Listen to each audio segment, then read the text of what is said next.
I almost skipped Galway. It was penciled in as a 2-hour stop, a quick detour between Dublin and the cliffs of Moher. But those 2 hours didn't just surprise me. They exposed a travel mistake I've been repeating for years, across 60 countries without ever realizing it. And if you're planning your Ireland itinerary right now, you need to hear this before you book a single thing. We left Dublin at 8:30 under grey. 2.5 hours and 208 kilometers across Ireland on the wild Atlantic Way, and I couldn't take my eyes off the window. Green hills, impossibly blue sky, one thought circling the entire drive. I almost skipped this. 60 countries and I was still chasing a lesson I'd never learned. Then we pulled into Galway. Cobblestones under my feet. 2 hours was never going to be enough.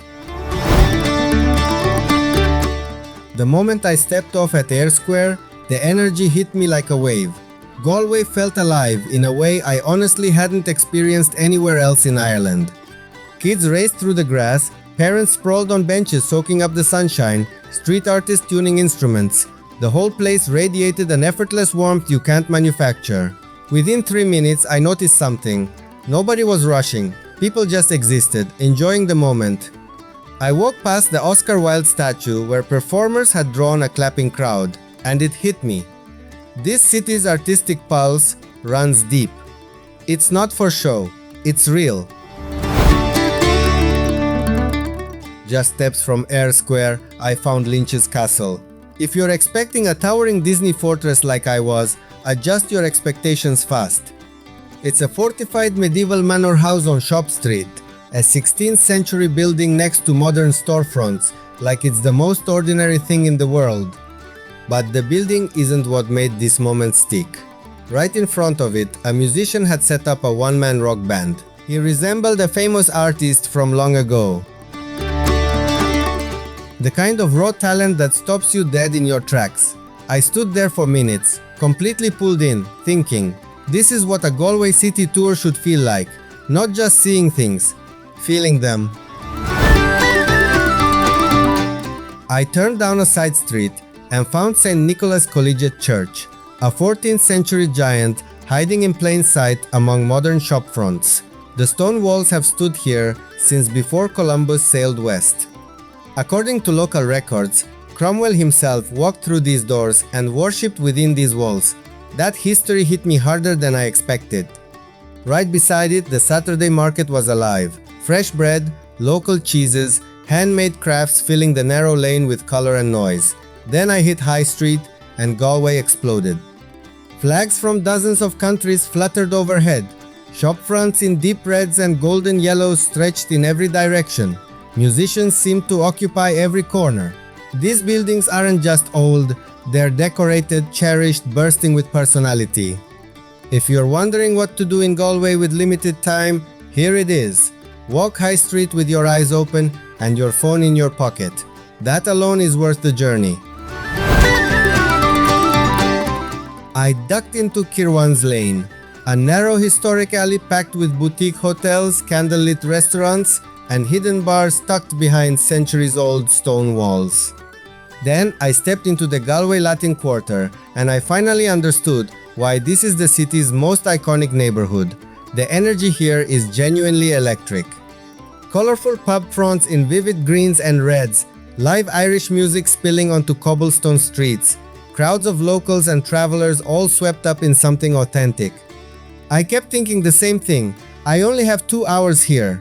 2 hours. What was I thinking? The Latin Quarter alone deserves a full afternoon, maybe a full evening with live music and a pint. From there I walked toward the river and arrived at the Spanish Arch, a 16th century stone structure that once protected Galway's medieval port. Standing there with the River Corrib flowing quietly on one side and the city's pulse humming behind me, I felt like I'd stepped into a postcard. And the view from the bridge? St. Mary's Catholic Church rising dramatically against that bright Irish sky. Absolutely breathtaking. A short walk from the Spanish Arch, I nearly walked right past one of Galway's oldest secrets, the Hall of the Red Earl, a 13th century archaeological site, Galway's first municipal building, now preserved under sleek modern glass. It sits there so quietly that most visitors never even glance at it. Then, hunger hit.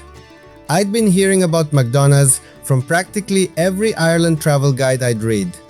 Fish skewers and chips with a drink, 14 euros. And here's where I need to be honest, it was good. Fresh seafood, well prepared, satisfying. But life-changing? No. It's a popular spot with a well-earned reputation, not a hidden gem. And that's exactly the kind of honesty this Ireland travel vlog series is built on. Let me break down exactly what I spent, because I know costs matter when you're planning a trip like this. The full-day tour, Galway, Cliffs of Moher, and the Burren, all bundled together for 158 euros. Split between two people, that's 79 euros each. Add my meal at McDonald's, 14 euros. Total personal spend for the Galway portion, roughly 93 euros. And honestly, every euro felt worth it. If you book the same tour I'll link below, you could experience everything I just showed you for well under 100 euros per person. That same 79 euros also covers the Cliffs of Moher, which I'll take you to in the very next video. Now I need to tell you what I genuinely regret about this day, because these mistakes cost me. The biggest one was obvious the moment I stepped onto High Street. I gave Galway 2 hours. 2 hours. That's barely enough to feel the rhythm of this city, let alone explore it. I couldn't find the old city walls even with Google Maps guiding me. I skipped Galway Cathedral's interior entirely because the clock was against me. I never reached the river market stalls I'd been so curious about. The tour schedule forced my hand, but here's what I tell a friend. Do not repeat my mistake. Give Galway at least 1 full day. 2 if your Ireland itinerary allows. This city deserves far more than a rush stop between Dublin and the wild Atlantic Way.